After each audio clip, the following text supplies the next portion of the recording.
திருச்செந்தூர் வேலவன் பாதம் பணிந்து, என்னுடைய குருநாதர் தெய்வ திரு முத்தூர் ராமசாமி ஐயா அவர்கள் பாதம் பணிந்து, அர்த்தநாரீஸ்வரர் பாதம் பணிந்து, ஆஞ்சநேயர் பாதம் பணிந்து, காலபைரவர் பாதம் பணிந்து, என்னுடைய தாய் தந்தையர் பாதம் பணிந்து, எங்களுடைய அறக்கட்டளை நடத்தும் 24வது மாதாந்திர கருத்தரங்கிற்கு வருகை புரிந்திருக்கும் அனைத்து நல்லுள்ளங்களுக்கும் என்னுடைய நன்றியை மீண்டும் ஒரு முறை உரித்தாக்கி, இன்று நான் பேச எடுத்துக்கொண்ட தலைப்பு நினைத்ததை அடைய வைக்கும் நட்சத்திரம். இப்போ ரொம்ப காலமாகவே யூடியூப்பில் ஒரு பிரச்சனை ஓடிக்கிட்டு இருக்குது. சுபத்துவமா, பாபத்துவமா, நட்சத்திரமா இப்படின்னு சொல்லிட்டு பார்த்துருப்பீங்க. நிறைய பேர் யூடியூப்பில் பார்த்துருப்பீங்க. தமிழ்நாடு முழுக்க அதுதான் ஹைலைட். இப்போ அதாவதுங்க, நட்சத்திரம் ஒருத்தர் என்ன சொல்கிறாரு, நட்சத்திரம் வேலை செய்கிறதில்ல, சுபத்துவம் பாபத்துவம்னு ஒருத்தர் பேசுகிறார். ஒருத்தர் என்ன சொல்கிறாரு, இல்லை நட்சத்திரம் தான் வேலை செய்யும் அப்படின்னு பேசுகிறார். இது ரெண்டுமே ரெண்டு தூண்களுங்க சார். சரிங்களா? நட்சத்திரம் இல்லாமல் எந்த ஒரு விஷயமும் நடைபெறுவது கிடையாது. அதே மாதிரி கிரகம் இல்லாமல் நடக்கிறதில்ல. சுபத்துவமும் வேணும், நட்சத்திரமும் வேணும். அதுதான் பெருசு, இதுதான் பெருசுன்னு பேசி ஒன்றும் ஆக போகிறது கிடையாது. ஏன்னா நட்சத்திரத்துக்குள்ளே எவ்வளவோ சூட்சமங்கள் கொட்டி கிடக்கும். அப்போ இரண்டும் கலந்தது தான் இல்லைங்களா? இப்போது ஒரு கிரகம் ஒரு நட்சத்திரத்தில் நிற்கிது அப்படின்னா, அந்த நட்சத்திரம் அதிபதி எப்படி இருக்கிறாரோ அதை பொறுத்து தான் அதனுடைய பலன்கள் இருக்கும். ஒரு நட்சத்திரம், இந்த நட்சத்திரத்தை வச்சு மட்டும் எப்படி பலன் சொல்ல முடியும்? சொல்ல முடியாது இல்லைங்களா? அப்போ இந்த நட்சத்திரம் எது, ஒரு எப்படி இருந்தாலும் 9 கிரகங்களும் கண்டிப்பாக ஒவ்வொரு கிரகமும் ஏதாவது ஒரு நட்சத்திரத்தில் தான் இருக்கும். நட்சத்திரத்தில் தான் இருக்கும். அப்படி பார்த்தோம்னா நம்ம சுபத்துவம் பாவத்துவம்னு பேசுகிறோம்னா, இப்போ நட்சத்திரமே பார்க்க வேண்டியது இல்லையே. நட்சத்திரத்தை வச்சு தானே சார் திசை. நீங்கள் பிறந்த நட்சத்திரத்தை வச்சு தானே திசை. இல்லை நட்சத்திரம் இல்லாமல் திசையை கணக்கு பண்ண முடியுமா? ஒருத்தர் திருவாதிரை நட்சத்திரத்தில் பிறக்கிறாருன்னா ராகு திசை நடக்கும். அது நட்சத்திரத்தை வச்சு.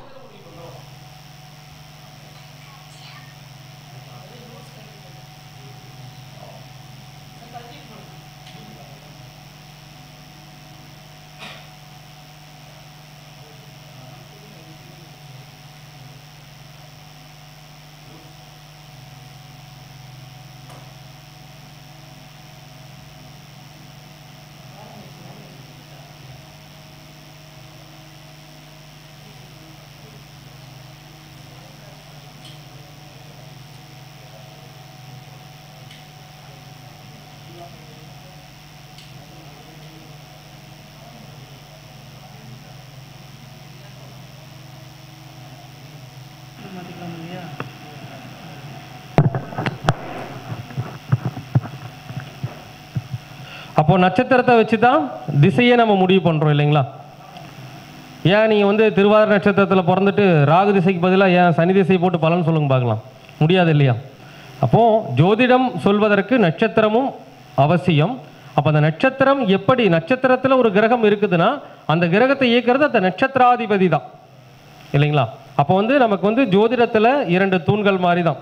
கிரகங்களும் நட்சத்திரங்களும் 2 வச்சு தான் என்ன பண்ண முடியுங்க, முழுமையான பலனை நம்மளால சொல்ல முடியும். அதனால் அதுதான் பெருசு இதுதான் பெருசுங்கிறது வேணால் பேச்சுக்கு வேணால் எடுத்துக்கலாம். ஆனால் நம்ம உண்மையாக ஆய்வு செய்கின்ற பொழுது ரெண்டுமே ரொம்ப அவசியம் அப்படிங்கிறது தான். ஓகேங்க. இன்றைக்கி நட்சத்திரம், இந்த நட்சத்திரத்தை வச்சு என்னெல்லாம் பண்ண முடியும்?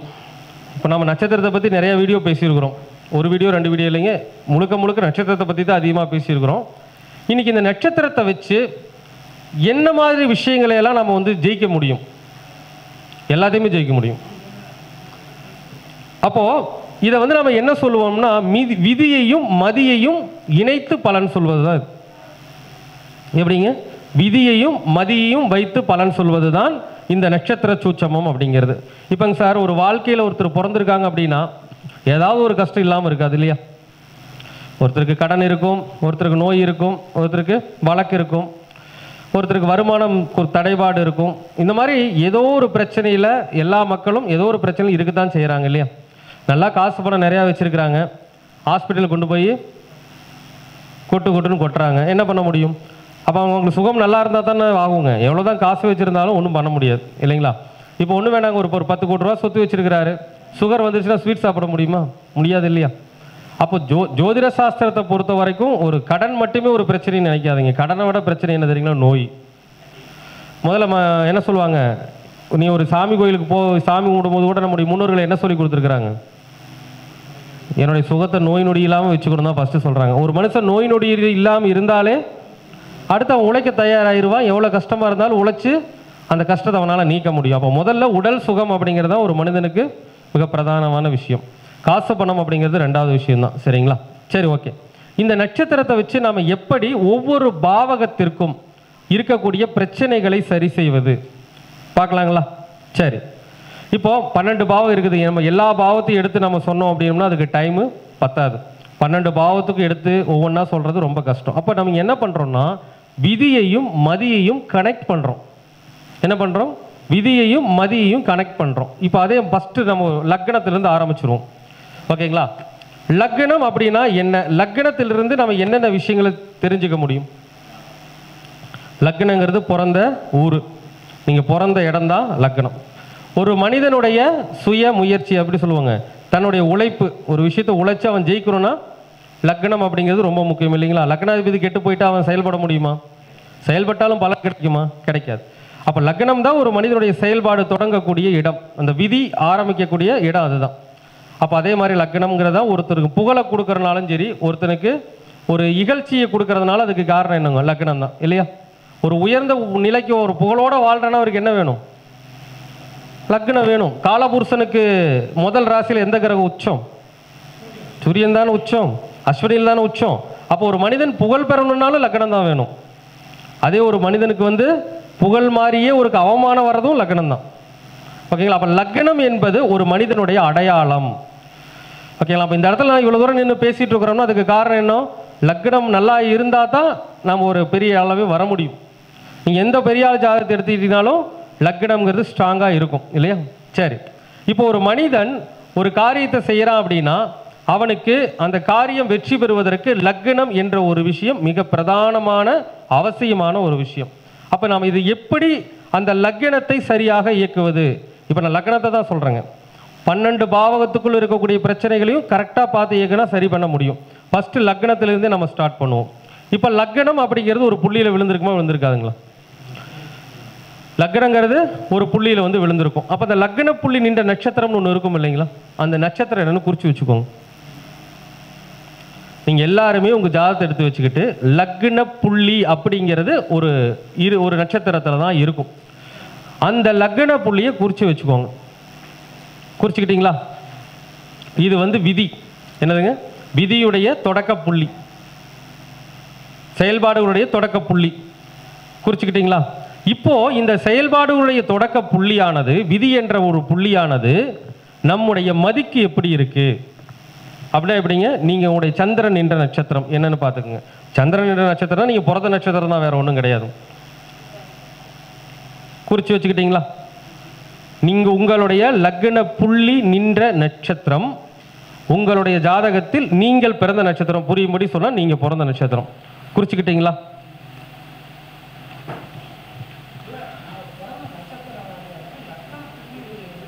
அதான் அது ரெண்டு வேறையாக தான் இருக்கும். அப்போ பிறந்த நட்சத்திரத்தை குறிச்சிட்டீங்க. அந்த நட்சத்திரத்திலேருந்து இப்போ நீங்கள் லக்னம் நின்ற நட்சத்திரம்னு ஒன்று இருக்குது இல்லையா? எண்ணி பாருங்க எத்தனாவதாக வருது.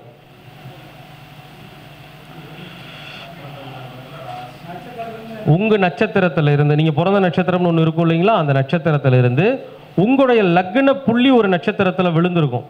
அந்த நட்சத்திரம் எத்தனாவது நட்சத்திரம்? நீங்கள் பிறந்த நட்சத்திரத்திலேருந்து எண்ணுங்க. எண்ணிக்கிட்டீங்களா?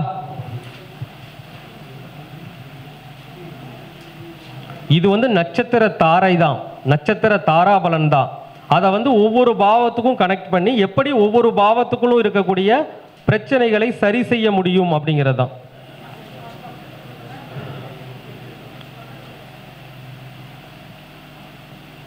சரி, இப்போ குறித்து வச்சிருக்கீங்க இல்லையா?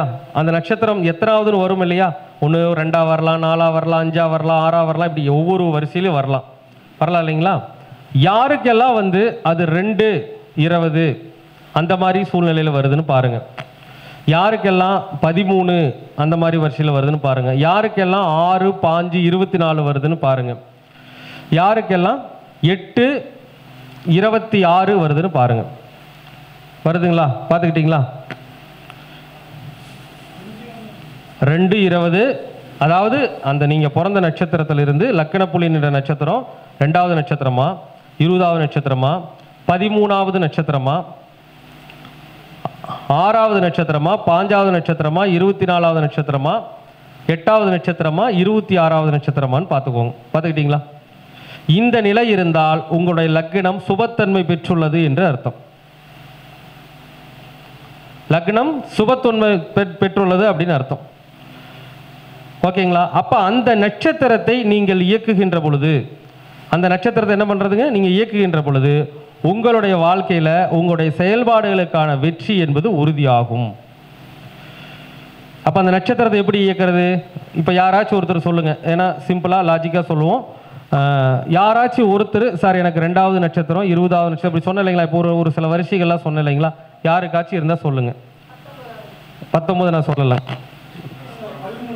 13. ஐயாவுக்கு வந்து 13வது நட்சத்திரத்தில் அந்த லக்ன புள்ளி வந்து விழுந்திருக்கு.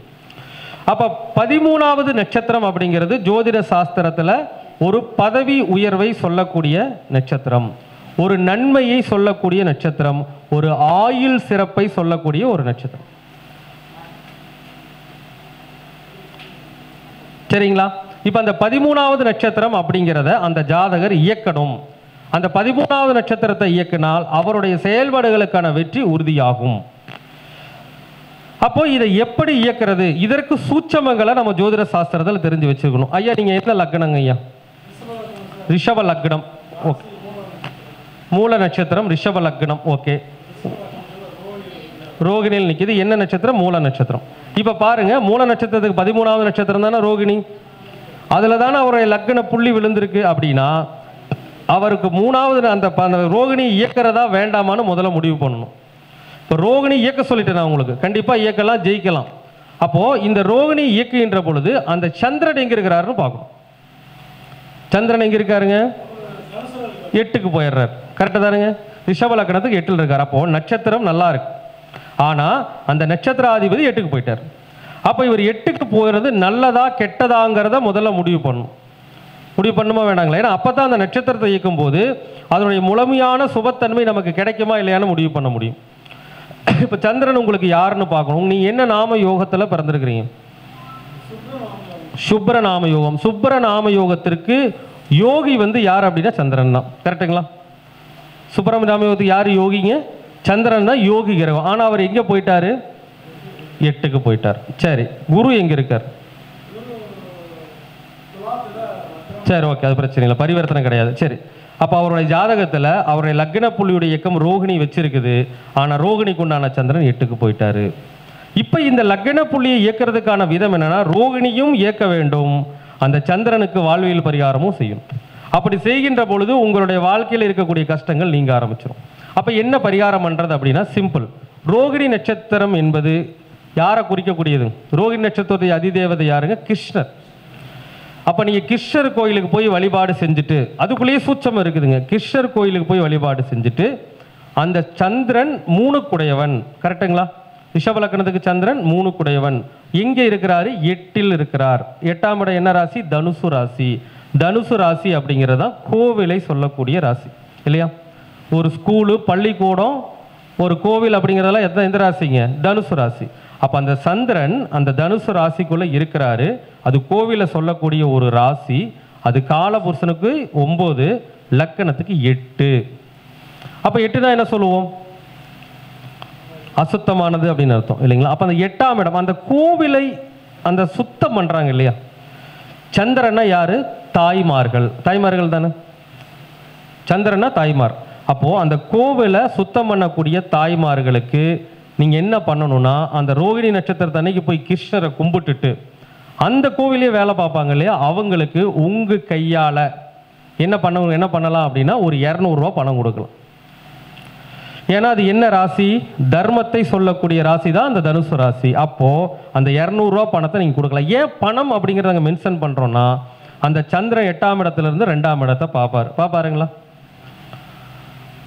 சொல்லுங்க. 8ஆம் இடத்துல இருக்கிற சந்திரன் 2ஆம் இடத்தை பாப்பாரா? பார்க்க மாட்டாங்களா? பாப்பார். அப்போ அந்த கிருஷ்ணர் கோயில போய் சாமி கும்பிட்டு அங்க வேலை பார்க்குற அந்த கோவிலை சுத்தம் பண்ற தாய்மார்களுக்கு என்ன பண்ணணும்?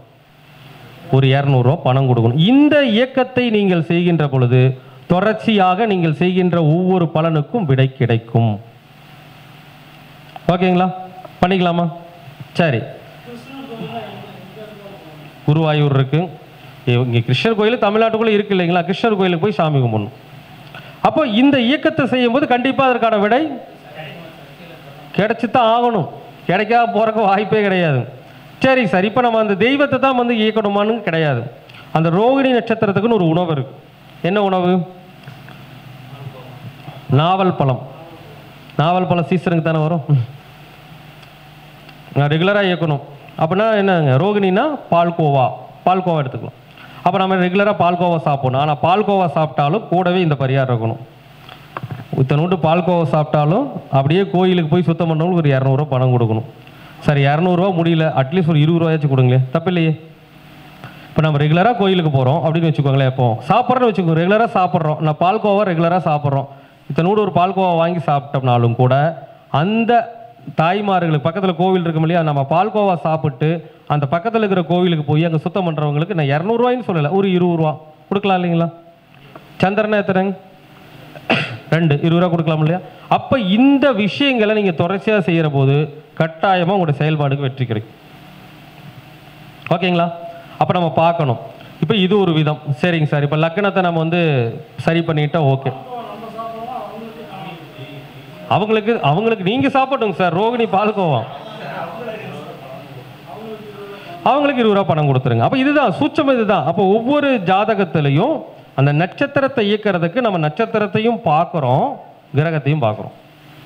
நட்சத்திரத்தையும் பார்க்குறோம், சுபத்துவ பாவத்துவத்தையும் பார்க்குறோமா இல்லையா? பார்க்குறோம். அப்போ நம்ம இந்த விஷயங்களை செய்யும்போது அது செயல்பாடுகளுக்கான விடை நிச்சயமாக கிடைக்கும். கிடைக்குமா? கிடைக்கும். சரிங்க சார், இப்போ நம்ம லக்கணத்தை புள்ளி இயக்கிட்டோம். அடுத்து என்னன்னா, இப்போ ஒருத்தர் லக்கணம், நான் உதாரணமாக ஒரு விஷயம் சொன்னேங்க. அடுத்து 2ஆம் இடம் அப்படிங்கிறது என்னது? வாக்குஸ்தானம், வருமானஸ்தானம் இல்லையா? அப்போ அந்த 2ஆம் இடத்தை எப்படி இயக்கிறது? லக்கண புள்ளியை பார்த்துட்டோம். இதுக்கப்புறம் கிரகங்கள் இருக்குதுங்க, அது வேற ரூட்டு. முதல்ல நம்ம வந்து இந்த புள்ளிகளை கனெக்ட் பண்ணுவோம். லக்னாதிபதியை பார்ப்பது ஒரு விதம், இந்த லக்கண புள்ளிகளை வரிசையாக கனெக்ட் பண்ணுறது ஒரு விதம். சரிங்க, இப்போ ஒன்றும் வேண்டாங்க, இப்போ லக்ன புள்ளியை கனெக்ட் பண்ணியாச்சு அப்படின்னா 2ஆம் இடத்துடைய புள்ளி எப்படி கனெக்ட் பண்ணுறது? உங்களுக்கு 2ஆம் இடம்னு ஒன்று இருக்குது இல்லைங்களா, அந்த இடத்துல இருக்கக்கூடிய மைய புள்ளி எதுன்னு தெரியணும். 2ஆம் இடத்தில் இருக்கக்கூடிய மையப்புள்ளி எதுவோ அதுதான் உங்கள் 2ஆம் இடத்தினுடைய விஷயங்களை சுட்டி காட்டுவது. அது வருமானம் வருமா, குடும்பம் எப்படி இருக்கும், இதெல்லாம் சுட்டி காட்டுறதுங்க அந்த 2ஆம் இடத்தில் இருக்கக்கூடிய மையப்புள்ளி. இப்போ மையப்புள்ளினா எது மையப்புள்ளின்னு எடுத்துக்குவீங்க? 30 டிகிரினா சென்ட்ரல் இருக்கிற 5 டிகிரியா? கிடையாது. லக்னம் ஒரு நட்சத்திரத்தில் இருக்கும் இல்லையா, அதனுடைய டிகிரி அளவு என்னன்னு பாருங்க.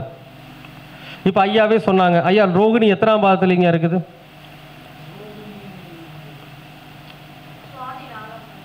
இருங்க முடிச்சிடலாம், திடீர்னு உள்ள போனால் டக்குன்னு மாறி மைண்ட் மாறிடும், என்னங்கிறத தெரியுது.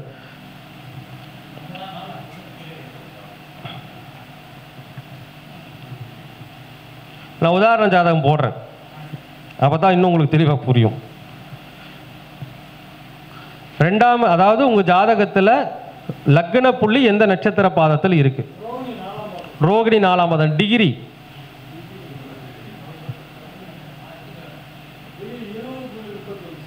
20.31. அப்படியே அந்த பக்கம் போங்க, லக்கணத்துக்கு 2ஆம் இடத்துல 20.31 என்ன நட்சத்திரம் வரும்?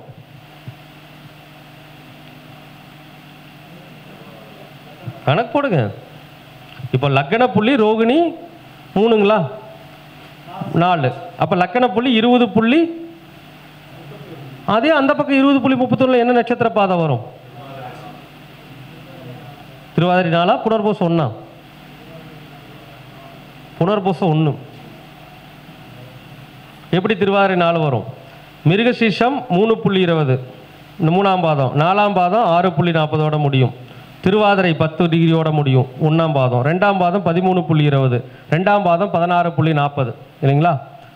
இல்லைங்களா? ஃபஸ்ட்டு 1ஆம் பாதம் 10 வரைக்கும், 2ஆம் பாதம் 13.20, 3ஆம் பாதம் 16.40, 4ஆம் பாதம் 20. அப்போ அடுத்து புனர்பூசம் 1ஆம் பாதம் எத்தனையில் வரும்? 20 to 23.20 வரும். அப்போ எத்தனாம் பாதம் வருதுங்க அது? புனர்பூசம் 1ஆம் பாதம் வரும். அப்போது உங்களுடைய வருமானத்தை சொல்லக்கூடிய அந்த புள்ளி என்பது புனர்பூசம் 1. ஓகேங்களா? அப்போ இந்த புனர்பூச நட்சத்திரம் அப்படிங்கிறது நம்ம நட்சத்திரத்துக்கு எத்தனாவது நட்சத்திரம்? அதுதான் ஐட்டா. எத்தனாவது நட்சத்திரம்? நீங்க என்ன நட்சத்திரம்? மூல நட்சத்திரத்துக்கு புனர்பூச நட்சத்திரம் எத்தனாவது நட்சத்திரம்? மூலம், பூராடம், உத்திராடம், திருவோணம், அவிட்டம், சதயம், பூரட்டாதினா 7, 16. அப்போ அந்த வருமானத்தினுடைய அந்த புள்ளி அப்படிங்கிறது உங்களுக்கு சங்காத்தியம், விவகாரம், வம்பு, சண்டைன்னு சொல்லக்கூடிய நட்சத்திரத்தில் இருக்கு. அப்போ உங்களுடைய வருமானத்துடைய சூழ்நிலைகள் நாளுக்கு நாள் நம்ம ஒரு வருமானத்தில் ஒரு பெரிய பிரச்சனைங்க சார், எனக்கு வருமானமே வரமாட்டேங்குது அப்படின்னா அந்த புனர்பூசத்துக்கு உண்டான விஷயங்களை தானம் செய்யணும். இந்த புனர்பூசம் நட்சத்திரம் என்பது கரும்பு ஜூஸை சொல்லக்கூடிய ஒரு நட்சத்திரம். அப்போ நாம் என்ன பண்ணணும்? அந்த புனர்பூச நட்சத்திரத்தில் கரும்பு ஜூஸ் தானம் கொடுக்கலாங்களா? இப்போ இது ஒண்ணுங்க. அப்போ அந்த 2ஆம் இடத்துடைய அந்த லக்ன, அந்த 2ஆம் இடத்துடைய புள்ளியை இயக்குகின்ற கிரகம் குரு. புனர்பூச குரு தான். அப்போ குரு யாரு, எங்கே இருக்கிறாருன்னு பார்த்து அவரே கரெக்ட் பண்ணி இயக்கணும். எப்படி இயக்கலாம்? குரு துலாத்துல வக்ரமா இருக்கார். ரிஷப லக்னக்காரங்களுக்கு குரு வக்ரம் அடைவது நல்லதா கெட்டதா அப்படின்னு பார்த்தீங்கன்னா ரொம்ப ரொம்ப நல்லது. ரிஷப லக்னக்காரங்களுக்கு குரு வக்ரம் அடைவது நல்லது. இந்த வக்ரமான குரு எத்தனாவது டிகிரியில் வக்ரமானாருங்கிறதையும் பார்த்துக்கணும். ஏன்னா எல்லாமலையும் ஒரு கணக்குகள் இருக்கு. குரு எத்தனை டிகிரியில் வக்ரமாயிருக்கிறாருன்னு பார்க்கணும். 2.38 வக்ரமாயிருக்கார். நீங்கள் என்ன மாதம் பிறந்திருக்கிறீங்க? தமிழ் மாதம் ஆனி மாதம் 5ஆம் தேதி அப்படின்னா கிட்டத்தட்ட குரு வக்ரம் நிவர்த்தி ஆகக்கூடிய சூழ்நிலையில் தான் இருப்பார். அப்போ இந்த குரு வக்ரமான குரு வக்ரமாயி கன்னி ராசிக்குள்ள போனாரா இல்லை அங்கேயே வக்ர நிவர்த்தி ஆயிட்டாரா? சொல்லுங்க. வக்ரம் தான் எல்லாருக்கும் தெரியும். வக்ரம் பலன் எப்படிங்கிறது நம்ம கண்டுபிடிக்கணும் இல்லையா? கன்னி ராசிக்குள்ள போயிட்டாரா, துலாத்திலிருந்து கன்னிக்குள்ள போனாரா, இல்லை துலா ராசிக்குள்ளே வக்ரமாயி வக்ர நிவர்த்தி ஆயிட்டாரா? இந்த கேள்வி இருக்குது இல்லைங்களா? அப்போ உங்க ஜாதகத்தை போட்டால் தான் தெரியும். அந்த ஃபோன் எடுங்க. ஃபோன் ஐயா ஃபோன் எடுங்க. ஏன்னா நம்ம விஷயத்த சொல்லிடுவோம். இதெல்லாம் ஏக்கிட்டு நாளைக்கு வருமானம் வந்துச்சுன்னா வந்து சொல்லணும் இல்லையா? இதை வச்சு காரியம் இல்லைங்க. டேட் ஆஃப் பர்த் மட்டும் சொல்லுங்க. டேட் ஆஃப் பர்த் மட்டும் சொல்லுங்க.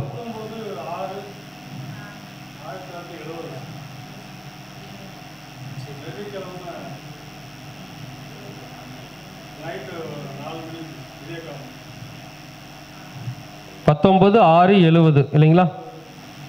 சரி, ஓகே.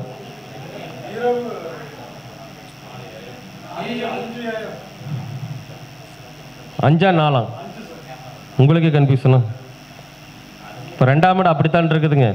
சங்காத்தி விவகாரம், வம்பு சண்டையின் புள்ளியில் தான் இருக்குது. அப்புறம் அப்போ ஏதோ ஒன்று நடந்தானே ஆகணும். வம்பு சண்டை வழக்கு உங்கள் வாழ்க்கையில் உண்டு, நிறைய உண்டு. நட்சத்திர சூட்சமோ இல்லைன்னு சொல்ல முடியவே முடியாது. இருக்கா இல்லைங்களா? அவ்வளோதான்.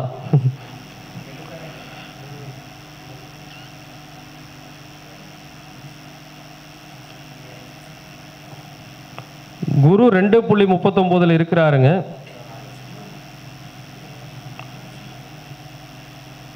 அதுக்குள்ளேயே வக்ர நிவர்த்தி ஆயிட்டாங்க, தப்பிச்சிட்டீங்க. ஓகே. இப்போ நாம் வந்து இதனுடைய சூட்சமங்களை நம்ம ஆய்வு பண்ணும் பொழுது இதற்கான விஷயம் என்ன அப்படின்னு பார்த்தீங்கன்னா, நீங்கள் வந்து வியாழக்கிழமை நாளில் புனர்பூச நட்சத்திரத்தில் கரும்பு ஜூஸ் தானம் கொடுக்கணும். First point.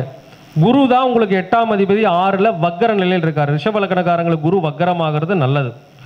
அப்படி 8ஆம் அதிபதி 6ல் போய் வக்ர நிலையில் இருக்கிறதுனால நீங்கள் என்ன பண்ணணும்னா திருச்செந்தூர் போகணும், குருஸ்தலம். அப்போ வியாழக்கிழமை நாளில் திருச்செந்தூர் போய் சாமி கும்பிட்டுட்டு அதுலேயும் ஒரு உள்ள சூட்சம் இருக்குது. ரோகிணி நட்சத்திரத்துக்கு வந்து நீ மூல நட்சத்திரம் தானுங்க. மூலத்துக்கு வந்து குரு இருக்கிற நட்சத்திரம் சித்திரை. மூலத்துக்கு குரு இருக்கிற திருச்செந்தூர் போனால் குரு இயக்கம் இருக்கும். அப்போ அந்த மூல நட்சத்திரத்துக்கு சித்திரை நட்சத்திரம் எத்தனாவது நட்சத்திரம்? மூலம், பூராடம், உத்திராடம், திருவோணம், அவிட்டம் 23வது நட்சத்திரம். அப்போ நாம் என்ன பண்ணணும் அப்படின்னா வியாழக்கிழமை அன்னைக்கு போய் திருச்செந்தூர் போய் சாமி கும்பிட்டுட்டு சித்திரை நட்சத்திரத்துக்கான உணவு பப்பாளி பழம் அல்லது சாத்துக்குடி தானம் கொடுத்துட்டு வரணும். அப்போ இந்த இயக்கம் அவருடைய வருமானத்தினுடைய சூழ்நிலையை கண்டிப்பாக அதிகரிக்க செய்துவிடும்.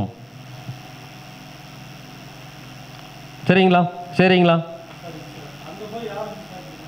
யார் இல்லாதவங்களுக்கு பார்த்து கொடுக்கறதா, யாருக்காச்சும் ஒருத்தர் கொடுக்க வேண்டியது, அது ஒன்றும் பிரச்சனை இல்லைங்க. அப்போ இது வந்து ஒரு விதம். இப்போ நான் சொன்ன மெத்தேட் வந்து ஒரு விதம். அடுத்து அந்த 2ஆம் பாவத்துடைய அதிபதி நிற்கிற நட்சத்திரம், அந்த 2ஆம் அதிபதி நின்ற நட்சத்திராதிபதி இருக்கிற இடம், இதை வச்சும் அந்த வருமானத்துடைய சூழ்நிலையை சரி பண்ண முடியும். நட்சத்திரத்தால் எல்லாத்தையும் சாதிக்கலாம் இல்லைங்களா? சாதிக்க முடியுமா? சாதிக்க முடியுமா? முடியாதா? கண்டிப்பாக முடியும். பண்ணலாமா? இது பண்ணி பாருங்க, இதுக்கு ரிசல்ட் கிடைச்சி தான் ஆகணும். தொடர்ச்சியாக இந்த விஷயத்தை செஞ்சீங்கன்னா உங்கள் வாழ்க்கையில் வருமானத்துடைய சூழ்நிலைகள் கட்டாயமாக அதிகரிக்கும். சரிங்களா? இப்போ நான் உதாரண ஜாதகம் போட்டுறேன். ஏன்னா அப்படியே பேசிக்கிட்டே இருந்தால் என்னடா சொல்கிறாங்க ஒன்றுமே புரிய மாட்டேங்குது அப்படின்னு ஒரு சில பேருக்கு தோணலாம். ஜோதிடம் தெரிஞ்சவங்க பாயிண்ட்டை கப்புன்னு என்ன பண்ணிக்குவாங்க, பிடிச்சிக்குவாங்க. ஜோதிடம் தெரியாதவங்க இப்போ தான் கற்றுக்கிட்டு இருக்கிறவங்களுக்கு கொஞ்சம் அதனுடைய சூழ்நிலைகள் வந்து நமக்கு புரியாமல் இருக்கும். இப்போ நான் ஒரு உதாரண ஜாதகம் போடுறேன், அதில் பார்த்தீங்கன்னா இன்னும் உங்களுக்கு தெளிவான விளக்கம் கிடைக்கும். ஏன்னா இந்த மாதிரி விஷயங்களை எல்லாம் நம்ம உதாரண ஜாதகம் போட்டால் தான் ஒரு சில விஷயங்கள் புரிய வரும். சரி, போட்டுடலாமா? சரி, ஐயா யாராச்சும் ஒருத்தர் எழுதுனீங்கன்னா கொஞ்சம் ஈஸியாக இருக்கும். எனக்கு வந்திருக்கிறவங்ககிட்ட யாராச்சும் ஒரு ஜாதகத்தை எடுத்து போட்டால் தான் நம்பர் கரெக்டாக வரும். இல்லை நம்ம எல்லாத்தையும் கை தூக்கினா சொல்ல முடியாது. சரிங்களா? ஒரு 10க்குள்ளே ஒரு நம்பர் சொல்லுங்கள், யாராச்சும் சொன்னால் எடுத்துக்குவோம் டக்குன்னு. காத்துக்கள் யாருங்க? 5 கிடையாது. இல்லை 6 சொன்னதுங்க. 6 ஏன் 6 சொன்னாரா? இன்னைக்கு 24வது கருத்துறவங்க 6 சொல்லுவாங்கன்னு பார்த்தா அவரே சொல்லிட்டார். சரி, அவரே எடுத்துக்குவோம், வேறு ஒன்றும் இல்லை. சரி, இப்போ 6 அப்படிங்கிறது சனி பகவானுடைய நம்பர். சரி,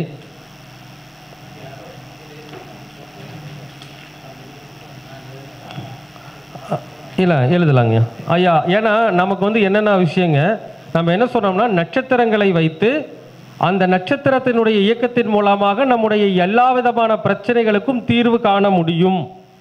நாம் ஒன்றும் ஜோதிடத்தை விட்டு வெளியெல்லாம் போய் பேசலைங்க. என்ன பண்ணுறோம், நம்ம ஒன்று புதுசாலாம் ஒன்று கொண்டு வந்து பேசலை. இருக்கக்கூடிய விதிகளை எடுத்துத்தான் சொல்கிறோம். நம்ம சொல்கிற விஷயம் நம்ம இன்னும் புதுசாக கண்டுபிடிச்ச விஷயம் இல்லை, ஆல்ரெடி ஃபிக்ஸ் ஆன விஷயம் தான். அதை எல்லாரும் பயன்படுத்தாமல் இருக்கிறாங்க. பயன்படுத்தினா வெற்றி கட்டாயமாக கிடைக்கும். இப்போ ஐயா ஒரு ஜாதகத்தை போட்டிருக்காங்க. முதல்ல அவருடைய பிரச்சனை என்ன அப்படிங்கிறதுக்கு சொல்யூஷன்.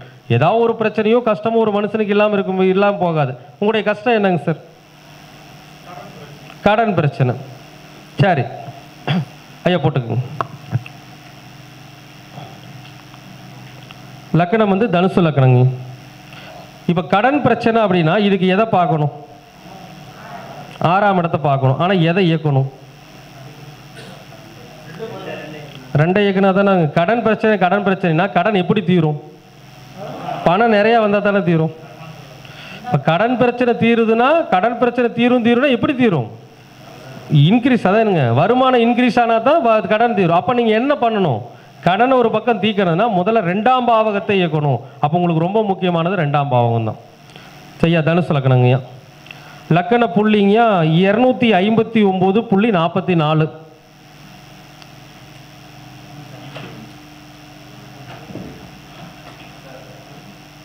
59.44. அப்போ சரியாக சொல்ல போனோம் அப்படின்னம்னா அதை நம்ம தனியாக அந்த 30 டிகிரிக்குள்ள பிரிச்சுக்கலாங்க.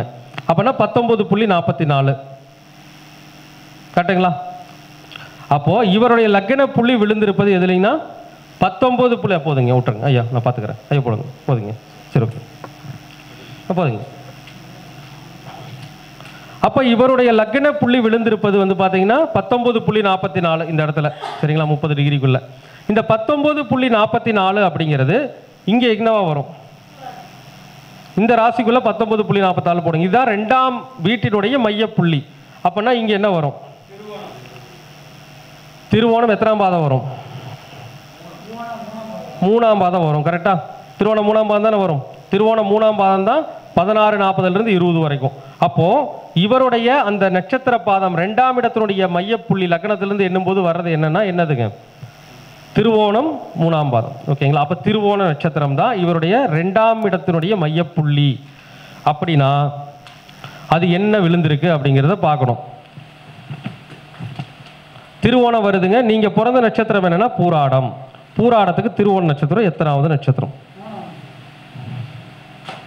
3வது நட்சத்திரம். ஜோதிட சாஸ்திரத்தில் தாராபலனை எதை சொல்லும்?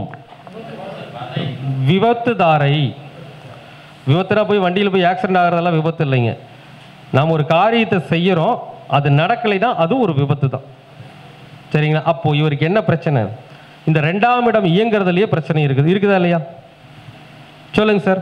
3வது நட்சத்திரம் விபத்து தாரை நட்சத்திரம். அப்ப நம்ம ஒரு வருமானத்தை சம்பாதிக்க நினைக்கிறோம், போராடுறோம், ஆனா அது எப்பவுமே நமக்கு எப்படி இருக்குதுங்க? போராட்டமாகவும் தடையாகவும் ஆபத்தாகவும் இருந்துகிட்டு இருக்கு. அப்ப நாம இந்த இடத்துல என்ன சூட்சமம் அப்படின்னா, இந்த திருவோணம் நட்சத்திரத்தினுடைய உணவுகளை தானம் செய்யணும். ஓகேங்களா? அப்ப நீங்க என்ன பண்ணணும்னா, ஒவ்வொரு திருவோண நட்சத்திரம் வர்ற நாள்லையும் என்ன பண்ணணுங்க? இதுல 10வது குரு வேற திருவோணத்திலேயே தான் இருக்கிறார். குரு அதாவது கிரகம் இருந்தாலும் இன்னும் அதுவும் நம்மளை பாதிக்கும். ஆனா திருவோணம் 2ல் இருக்கார், அவரால் பிரச்சனை வராது. ஆனா நம்முடைய அந்த 2ஆம் இடத்துடைய புள்ளி எப்படி இருக்குதுங்க? விபத்து தாரையில் இருக்கு. அப்ப நம்ம என்ன பண்ணணும்னா, ஒவ்வொரு திருவோண நட்சத்திர நாள்லையும் என்ன பண்ணணுங்க? அந்த திருவோணத்திற்கான உணவை டொனேட் பண்ணணும். அப்ப திருவோணத்துக்கான உணவு என்னது? சீத்தாப்பழம். சீத்தாப்பழத்தை தானம் கொடுக்கணும். அப்படி இல்லைன்னா இட்லி கேசரி தானம் கொடுக்கும். இட்லியும் கேசரியும் அதுதான் திருவோணத்துக்குரிய தான பொருள். அப்போ ஒன்று இட்லி கேசரி தானம் கொடுக்கணும், அப்படி இல்லைன்னா சீத்தாப்பழத்தை தானம் கொடுக்கலாமா? அப்போ இதை செய்யும் பொழுதுதான் அந்த 2ஆம் இடத்துடைய வருமானத்துடைய சூழ்நிலை இருக்கக்கூடிய தடை விலகும். முதல் விஷயம். சரிங்க, இந்த 2ஆம் இடத்துடைய அந்த மையப்புள்ளியை இயக்குகின்ற கிரகம் யாரு? திருவோணத்துடைய அதிபதி யாரு? சந்திர பகவான். இப்ப சந்திரன் எங்க இருக்காருங்க? அவர் தான் மூலம்னு சொன்னார். அப்ப எத்தனாவதா இருக்கும்? எங்க இருப்பாருங்க? பூராடம் எங்க இருப்பாருங்க? சந்திரன் தான் சொல்லலான் இருப்பாரு. இருங்க,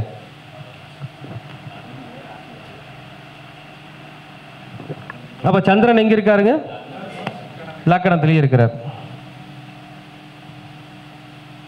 அப்போ இங்க 2ஆம் இடத்துடைய புள்ளி என்னங்க? இந்த மைய புள்ளி திருவோணம்.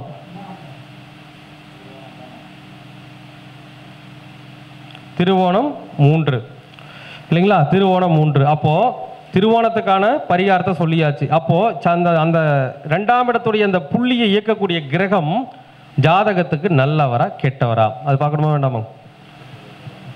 அவரை இயக்கிற கிரகம் அதான். அந்த புள்ளி இயக்கிற கிரகம் யாருங்க? சந்திரன் தான். அப்ப சந்திரன் யாரு? 8குடையவன். அட்டமன் எவரானால் என்ன அட்டமன் செய்யும் அயன் விதி கேளு, சுற்றத்தார் ஊராரும் துன்பம், சுகமுடன் இருந்தாலும் சுருதியை கேளு, பண்டு பொருள் படை நஷ்டம், குண்டு மருந்தாலும் கேடு, இல்லாளால் விளையும் பல துன்பம் தோழி அப்படிங்கிறது புலிப்பாணி அந்த பாடல். சரிங்களா? அப்ப இதுல நம்ம என்ன தெரிஞ்சுக்கிறோம் அப்படின்னோம்னா, இந்த 8ஆம் அதிபதி அப்படிங்கிறவர் இயக்குறாரு. அவர் லக்னத்தில் இருக்கார். கெட்டு போனா பிரச்சனை இல்லை. அவர் இது ஆயுளுக்கு பங்கம் வராது, ஆயுளுக்கு பங்கம் வராது. ஆனா 8ஆம் இடத்துடைய விஷயங்களை அனுபவிக்கணுமா வேண்டாமா?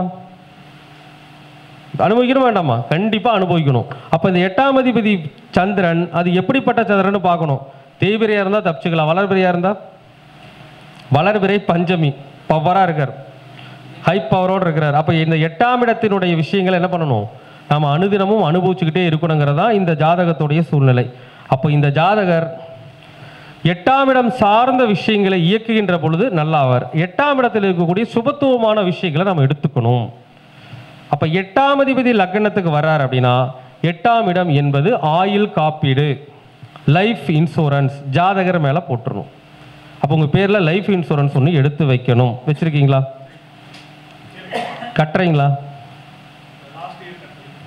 அதான் பிரச்சனைங்க. எடுத்து வைக்கிறது பிரச்சனை இல்லை. அப்ப என்னன்னா, முதல்ல இந்த லைஃப் இன்சூரன்ஸ் அப்படிங்கிற விஷயத்தை என்ன பண்ணணும்? எடுத்து வைக்கணும். அடுத்த விஷயம், அடுத்த நம்ம டிபார்ட்மெண்ட்டுக்குள்ள வருவோம். சரி, எல்லாருக்குமே இது தோஷம் தெரியுமா? அப்படி கிடையாது. ஒரு வக்கீலா இருக்கிறார், அவருக்கு என்ன வேலை? எப்பவுமே பிரச்சனைகளோட உலாவறதா வேலை. 8ஆம் இடம் தான் பிரச்சனை. ஒரு போலீஸா இருக்கிறார், நல்லது. ஒரு டாக்டரா இருக்காரு, நல்லது. ஒரு ஜோதிடராக இருக்கிறார், நல்லது. ஏன்னா வக்கீலு, போலீஸு, டாக்டர் இவங்கெல்லாம் யாரோடு எதோட சுத்துறவங்க? மற்றவங்க பிரச்சனையோடையே சுத்துறவங்க. அப்போ இந்த 8ஆம் இடத்தினுடைய அங்கம் வகிப்பவர்கள் அவர் தான். அதே மாதிரி ஒரு உளவுத்துறையில் இருக்கிறாங்க, ஒரு சிபிஐடி ஆஃபீஸராக இருக்கிறாங்க, அவங்களுக்கெல்லாம் 8ஆம் இடம் தான். இதை ஏதாச்சும் இருக்கீங்களா? Civil engineer. அப்போ அதுக்கு வாய்ப்பு இல்லை. ஜோதிடங்க இது படிச்சுட்டு இருக்கீங்களா? எங்கே படிக்கிறீங்க? எங்கிட்ட தான் படிச்சுட்டு இருக்கீங்களா? சந்தோஷம். சரி சரி. அப்போ ஏன்னா 8ஆம் இடம் அப்படிங்கிறது ஜோதிடம், அதை படிக்கணுமா வேண்டாமா? அப்போ ஜோதிடம் படித்தா வருமானம் வருமா வராதா? வரும். ஏன்னா ஜோதிடம் படிக்கும்போது நமக்கு இருக்கக்கூடிய பாசிட்டிவ் நெகட்டிவ்ஸ் எல்லாம் நம்ம தெரிஞ்சுக்கிறோம் இல்லையா? அப்போ நம்ம இந்த நெகட்டிவ் தெரிஞ்சுக்கலாம். இப்போ ஜோதிடம் படிப்பது என்பது கூட உங்களுடைய வாழ்க்கையில் என்ன பண்ணும்? அந்த வருமானத்துக்கான வழி என்னங்கிறத சுட்டி காட்டி உங்களை வந்து வளர வச்சிரும். ஓகேங்களா? அப்போ 8ஆம் இடத்தில் இருக்கக்கூடிய நல்ல விஷயங்களை நாம் இயக்க வேண்டும். இது ஒன்று. ஸோ 8ஆம் இடத்துல நல்ல விஷயமும் கெட்ட விஷயம் நிறையா இருக்குது இல்லையா? அப்போ நல்லா பாருங்க, 8ஆம் அதிபதியான இந்த சந்திரன் லக்னம் என்ற ஒரு இடத்தில் தர்மத்தை சொல்லக்கூடிய தனுசு ராசியில் இருக்காருங்களா? லக்னம் என்பது நம்முடைய தலை. லக்னம்னா என்னங்க? நம்முடைய தலை. 8ஆம் இடம் என்பது கெடுத்துக் கொள்வதுன்னு அர்த்தம். அப்போ என்ன பண்ணலாம்? அடிக்கடி ஜாதகர் மொட்டை அடிக்க வேண்டியதுதான். என்ன கிழமை மொட்டை அடிக்கணும்? திங்கக்கிழமை நாள் அடிக்கணும். அப்போ திங்கக்கிழமை நாளில் மொட்டை அடிக்கும் பொழுது வேண்டுதல் பண்ணிட்டு அதை அடிக்கலாம். எனக்கு வந்து நல்ல வருமானம் வரணும்னு அந்த வேண்டுதல், ஏன்னா அந்த வருமானத்துக்காக தான் நான் பார்த்துட்டு இருக்கிறோம். நம்ம நல்ல முறையில் எனக்கு இன்கம் வரணும் அப்படின்னு சொல்லி ஒரு வேண்டுதல் பண்ணிட்டு என்ன பண்ணலாம்? மொட்டை அடிக்கலாம். இது ஒரு தீர்வு. இது வந்துங்க மொட்டையடிப்பது ஒரு பரிகாரம் அப்படிங்கிறத விட பிரபஞ்ச தத்துவத்தில் இது என்ன தத்துவத்தை சொல்லுனா தர்ம தத்துவம்னு பேர். இதுக்கு பேர் தர்ம ராசி அப்படின்னு பேர். அப்போ 8ஆம் அதிபதி லக்னத்தில் இருக்கிறார் அப்படின்னா லக்னம் என்பது தலை. லக்னம்னா என்னங்க? தலை. அப்போ தலை சம்பந்தமான தொழில் செய்கிறவங்களுக்கோ அல்லது தலை சம்பந்தமான பிரச்சனை இருக்கிறவங்களுக்கும் உதவணும். அப்போனா என்னங்க? தலையில் என்ன இருக்குது? மூளை இருக்குதா? அப்போ மூளை வளர்ச்சி குன்றியவர்கள். அப்போ யார்? நிறைய இந்த மூளை வளர்ச்சி குன்றியவருடைய ஆசிரமங்கள்லாம் இருக்குது. அந்த ஆசிரமங்களுக்கு என்ன பண்ணணும்? திங்கக்கிழமை நாளில் உணவு அளிக்கணும். என்ன உணவு? சந்திரன், பச்சரிசி உணவு, வெண்பொங்கல். அப்போ நீங்கள் தொடர்ச்சியாக இந்த மாதிரி மனநிலை பாதிக்கப்பட்ட ஆசிரமங்களுக்கு திங்கக்கிழமை நாளில் வெண்பொங்கல் தானம் கொடுக்கணும். புரியுதுங்களா? அப்போ இதை செய்தால்தான் இந்த வருமானத்துடைய சூழ்நிலைகளை அதிகரிக்க முடியும். இது நான் வெறும் 2ஆம் இடத்துடைய புள்ளி வச்சு சொல்லியிருக்கிறேன். இதுக்கப்புறம் 2ஆம் அதிபதி நின்ற நட்சத்திரம்னு ஒன்று இருக்கு. அந்த நின்ற நட்சத்திரத்துடைய அதிபதினு ஒருத்தருக்கு. இது அடுத்த 2வது ரூட். இது நம்ம அடுத்து வரக்கூடிய மீட்டிங்ஸில் வந்து ஃபாலோ பண்ணுவோம், பார்ப்போம். சரிங்களா? சரி. ஏன்னா நம்ம வந்து இந்த உலகத்திலேயே ஒரு உயர்ந்த விஷயங்கிறது ஜோதிட கலை தாங்க. ஜோதிடத்தின் மூலமாக என்ன பண்ண முடியுங்க? எல்லா விதமான பிரச்சனைகளுக்கும் தீர்வு உண்டு. தீர்வு இல்லாமல் எல்லாம் கிடையாது. நம்ம தீர்வுனா என்னென்ன போய் இந்த மாந்திரிகம் தாந்திரிகமெல்லாம் பண்ணுற வேலையெல்லாம் கிடையாது. நாம் இருக்கிறத இருக்கிறபடி இயக்கிறோம், அவ்வளோதான். வேற ஒன்றும் பண்ணுறது என்னங்க? இருக்கக்கூடிய விஷயங்களை எப்படி, அதாவது நம்ம சொல்கிறோம் இல்லைங்களா, இந்த வழியில் போனால், இப்போ இங்கிருந்து நம்ம போகிறோம், திருச்செங்கோட்டிலிருந்து ஈரோடு போகிறோம்னா இந்த வழியில் போனால் ஈரோடு வந்து சேர்ந்துடும், அவ்வளோதான். அந்த மாதிரி தான். அப்போ நம்ம போய் சேரக்கூடிய பாதையை தெளிவாக எடுத்து உணர்த்துவது ஜோதிடம்தான், இல்லையா? உண்மையா இல்லைங்களா? ஒரு ஜோதிடராக பிறந்ததற்கே நீங்கள் பெருமைப்பட்டுக்கணும். ஒரு டாக்டர்கிட்ட தீர்க்க முடியாத விஷயம், ஒரு வக்கீல்கிட்ட போய் தீர்க்க முடியாத விஷயம், ஒரு போலீஸ்கிட்ட போய் தீர்க்க முடியாத விஷயங்களை கூட ஜோதிடத்தில் எடுத்து சொல்ல முடியும். அதுதான் ஜோதிடத்துக்கு இருக்கக்கூடிய ஒரு பலம். ஓகேங்களா? கண்டிப்பாக செய்ய முடியும். ஆனால் என்ன அப்படின்னா அந்த விஷயங்களை ஃபாலோ பண்ணும். இப்போ நம்ம ஜாதகத்துக்கே பரிகாரம் சொல்கிறோங்க சார். இப்போ நிறைய பேருடைய விஷயம் என்னென்னா, நம்ம ஜாதகம் பார்க்க வர்றாங்க, ஒரு பரிகாரத்தை சொல்கிறோம். இந்த பரிகாரத்தை சொல்கிற போது அவங்க பரிகாரத்தை வந்து ஒரு மாதம் 2 மாதம் செய்கிறாங்க, அது அதிகபட்சம் 3 மாதம் செய்கிறாங்க. சில பேர் 6 மாதம் கூட, என்னப்பா 6 மாதமாக பரிகாரம் பண்ணுற ஒன்றுமே கிடைக்கல அப்படின்னு சொல்கிறாங்களா இல்லையா? 6 மாதமாக எனக்கு நான் பண்ணினேன், எனக்கு ஒன்றுமே கிடைக்கல அப்படின்னா எப்படி சார்? 6 மாதத்துலேயே உங்களுக்கு எல்லா பிரச்சனையும் தீர்ந்துருச்சுன்னா அப்போ உங்களுக்கு நம்ம எல்லாருமே எல்லா பிரச்சனையும் தீர்த்துக்கலாமே. மனுஷனுக்கு வாழ்க்கையில் கஷ்டப்படுறவங்களே இல்லை, இருக்க மாட்டாங்களே. அப்போ இதனுடைய உள்ளார்த்தம் என்ன அப்படின்னா, ஒரு மனிதனுடைய கர்மா கழியணும். நீங்கள் நினைக்கிற மாதிரி 6 மாதத்துலாம் கர்மா கழியாது. ஒரு சில அதாவது கர்மா கழியும். உங்கள் முன்னோர்கள் நிறையா புண்ணியம் பண்ணி வச்சுருந்தாங்கன்னு வச்சுங்களேன், ஒரு வாரத்தில் ஒரே டைம் தானம் கொடுத்தா கூட ரிசல்ட் கிடைக்கும். முன்னோர்களுடைய கர்மாவுடைய அந்த எண்ணிக்கை, அதாவது என்ன சொல்கிறது, கர்மா மீன்ஸ் பாவ புண்ணியம். அந்த பாவத்தினுடைய அந்த அளவீடுகள் ஜாஸ்தி இருந்துச்சு அப்படின்னா அது தீர்றதுக்கு 1 வருஷம் கூட டைம் பிடிக்கலாம். அதனால் எந்த ஒரு பரிகாரத்தையும் நம்ம என்ன பண்ணணும், 1 இயராச்சும் செய்யணும், இல்லையா? சரிங்க. நம்முடைய பித்திருக்காரகன் யாருங்க? பித்திருக்காரகன் சூரியன் தானே. பித்திருக்காரகன் அப்படிங்கிறவர் ஒரு 12 ராசியை கடக்கிறதுக்கு எத்தனை நாள் வேணும்? 360 நாள் வேணுமா வேண்டாங்களா? அப்போ அதனால் நீங்கள் எந்த ஒரு பரிகாரமாக இருந்தாலும் ஒரு கர்மா குறைய வேண்டுமென்றால் 360 நாள் செய்யுங்க. அதுக்கப்புறம் ரிசல்ட் கிடைக்காம இருக்காதுங்க. சரி, 1 வருஷம் செஞ்சு எனக்கு கிடைக்கல அப்படின்னா அதுக்கு காரணம் என்னவா இருக்குன்னா, இந்த கோச்சாரத்தில் வர்றாங்க இல்லையா, அந்த ராகு கேது சனி பயிற்சி இல்லை, அதில் எங்கேயாச்சும் ஒரு பக்கம் வில்லங்க இருக்கும். அப்போ அந்த வில்லங்க என்னன்னு பார்த்து அதில் என்ன பிரச்சனைகள் நம்ம தெரிஞ்சுக்கிட்டு அதை நம்ம ரிமூவ் பண்ணிட்டோம்னா ஈஸியாக ஜெயிக்க வச்சிடலாம். சரிங்களா? ஜெயிக்க முடியும். ஒரு ஃபஸ்ட்டு விஷயம் நம்பிக்கை. ஏன்னா நாம் சொல்கிறது எதுவுமே பொய் கிடையாது, நாம் கரெக்டான ரூட்டை சொல்கிறோம். ஒன்று நம்பிக்கை வைக்கணும், நம்பிக்கை வச்சுட்டு அதை செய்யணும். கரெக்டாக செஞ்சுட்டு வாங்க. சில பேர் சொல்லுவாங்க, சார் 1 வருஷம் பண்ணி எனக்கு பரிகார வேலை செய்யலன்னு நினைக்கிறீங்க. நீங்கள் செய்த பரிகாரத்திற்கு உண்டான பலன் அந்த கரெக்டான காலகட்டம் வரும்போது பல மடங்காக கிடைக்கும். சத்தியமாக கிடைக்கும். கிடைக்குங்களா? நிச்சயமாக கிடைக்கும்.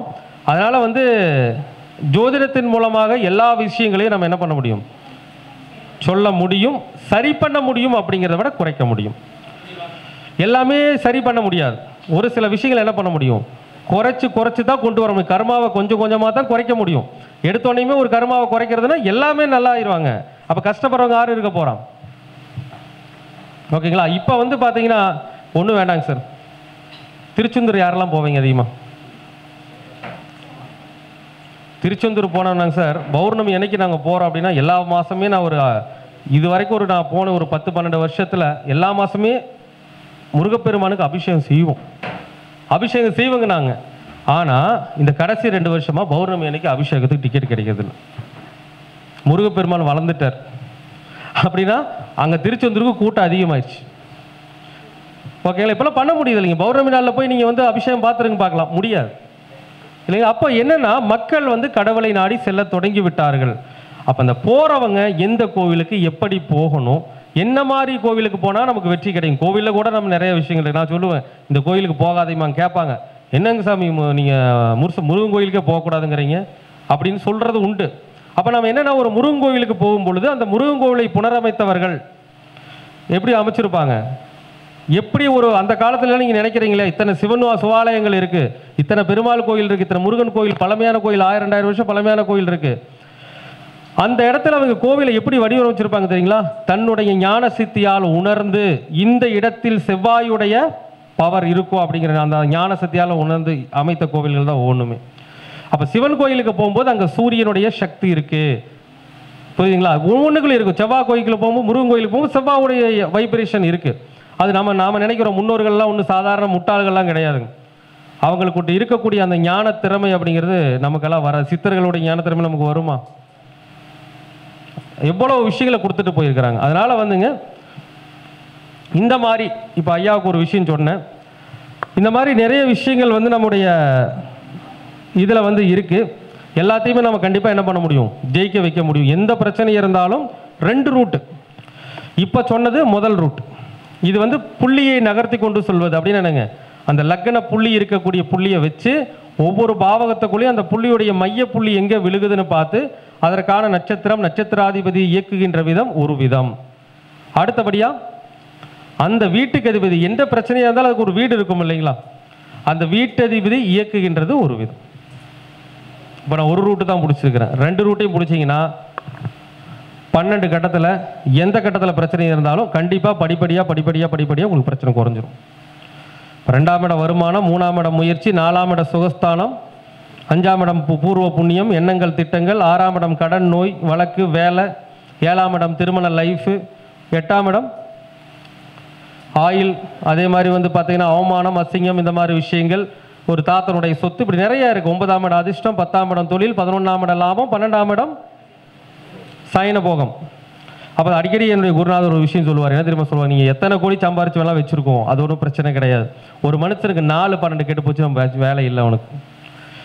4-12 கெட்டு போச்சுன்னா அவன் என்ன பண்ண முடியாதுங்க, வாழ்க்கையில் எவ்வளோ இருந்தாலும் அனுபவிக்க முடியுமா?